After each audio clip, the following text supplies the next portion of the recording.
कभी सोचा है कि क्या ऐसा हो सकता है कि शेयर खरीदे बिना ही स्टॉक मार्केट से पैसा कमाया जा सके?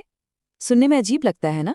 आज हम इसी की तह तक जाएंगे और ऑप्शंस ट्रेडिंग की दुनिया को समझेंगे कि आखिर ये होता कैसे है। तो आज का हमारा सफर कुछ ऐसा रहेगा। सबसे पहले हम इसी सवाल का जवाब ढूंढेंगे कि क्या बिना शेयर खरीदे कमाई मुमकिन है। फिर समझेंगे कि ऑप्शन होता क्या है। इसके बाद कॉल और पुट ऑप्शन के फर्क को जानेंगे। फिर देखेंगे कि असल में ये काम कैसे करता है। और सबसे आखिर में, जो कि बहुत ज़रूरी है, हम बात करेंगे कि पहला कदम क्या होना चाहिए और इसमें कौन कौन से जोखिम हैं। चलिए, तो फिर शुरू करते हैं उस सबसे दिलचस्प सवाल से। तो इसका जवाब है हाँ, बिल्कुल मुमकिन है। और इसी तरीके को कहते हैं ऑप्शन ट्रेडिंग। यहीं से खेल मजेदार हो जाता है। देखिए, इसमें असल में किसी स्टॉक को खरीदा नहीं जाता, बल्कि उसकी भविष्य की कीमत किस दिशा में जाएगी उस पर एक तरह से दाव लगाया जाता है। इससे होता ये है कि कम पैसे लगाकर भी बड़ा रिटर्न पाने का एक मौका बन जाता है। तो ठीक है, ये ऑप्शन आखिर है क्या भला? आइए इसे थोड़ा आसान करके समझते हैं। ऑप्शंस को समझने से पहले ना हमें एक बड़ी कैटेगरी को समझना होगा, जिसे कहते हैं डेरिवेटिव्स। अब इसे ऐसे सोचिए कि सीधे सीधे सोना या कोई स्टॉक नहीं खरीदा जा रहा है, बल्कि एक ऐसा कॉन्ट्रैक्ट खरीदा जा रहा है जिसकी अपनी कोई वैल्यू नहीं है। उसकी वैल्यू उस सोने या स्टॉक की कीमत से निकलती है।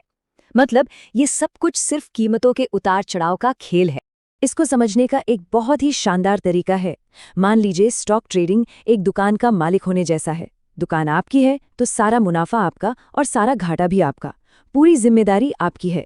वहीं दूसरी तरफ ऑप्शन ट्रेडिंग उस दुकान से कुछ खरीदने का सिर्फ अधिकार खरीदने जैसा है।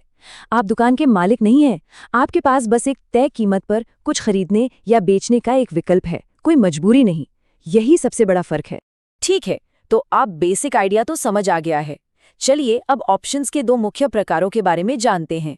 एक होता है कॉल और दूसरा पुट।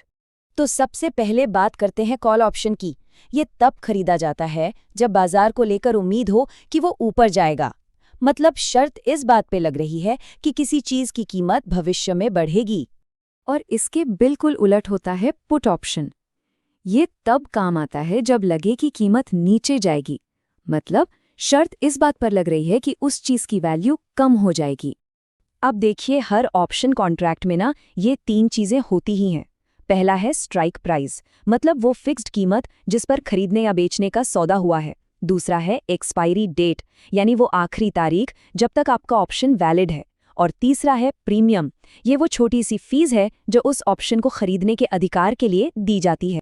चलिए, अब ये सब असल जिंदगी में काम कैसे करता है, इसे एक उदाहरण से समझते हैं तो तस्वीर और साफ हो जाएगी।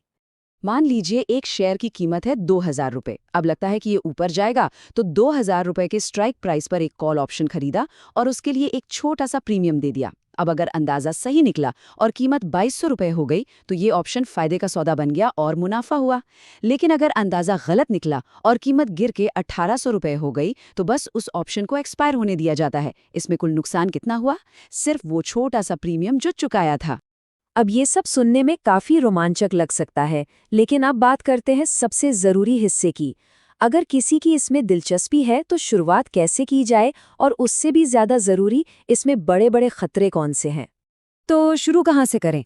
भारत में एनएससी और बीएसई जैसे एक्सचेंजों पर ट्रेडिंग होती है। पैन और आधार के साथ कोई भी भारतीय नागरिक अपना डीमैट और ट्रेडिंग अकाउंट खुलवा सकता है। और ज़ीरोधा, अपस्टॉक्स और ग्रो जैसे कई जाने माने प्लेटफॉर्म्स हैं जो इसमें मदद करते हैं। और अब एक ऐसी बात जिसे गांठ बांध लेना चाहिए। ऑप्शन ट्रेडिंग में बहुत ज्यादा जोखिम होता है। इसमें सिर्फ आधी अधूरी जानकारी के साथ निवेश नहीं किया जा सकता। सीधे शब्दों में कहूँ तो ये चलो ट्राई करके देखते हैं वाली चीज़ बिल्कुल नहीं है। आपको सच में पता होना चाहिए कि आप क्या कर रहे हैं। इन्हीं खतरों की वजह से ज़्यादातर फाइनेंशियल एक्सपर्ट्स एक बहुत साफ सलाह देते हैं। अगर कोई नया है तो उसे अपनी कुल इन्वेस्टमेंट का सिर्फ 5 से 10% हिस्सा ही ऑप्शंस में लगाना चाहिए। ये आपके खतरे को काबू में रखने और किसी बड़े नुकसान से बचने के लिए बेहद ज़रूरी है। तो अगर कोई आगे बढ़ने का फैसला करता भी है तो ये कुछ सुनहरे नियम हैं। पहले, खुद को सिखाने में, इसे समझने में समय लगाइए। कोई भी बड़ा दांव खेलने से पहले किसी फाइनेंशियल एडवाइजर से बात कीजिए। हमेशा छोटी रकम से शुरुआत कीजिए और याद रखिए, इस खेल में सावधानी हमेशा रफ्तार से ज्यादा जरूरी है। तो ये सब हमें एक आखिरी सवाल पर लाकर छोड़ देता है। क्या सिर्फ जानकारी और सावधानी बरतने से ऑप्शन ट्रेडिंग के जोखिम को पूरी तरह से कंट्रोल किया जा सकता है? देखिए, ये दोनों चीजें जरूरी तो हैं, लेकिन शायद सबसे बड़ा सबक यही है कि इस ताकतवर फाइनेंशियल टूल का हमेशा सम्मान करें। ये उन लोगों के लिए शानदार मौके बनाता है जो इसे समझते हैं, लेकिन जो नहीं समझते उनके लिए ये उतने ही बड़े खतरे भी लेकर आता है।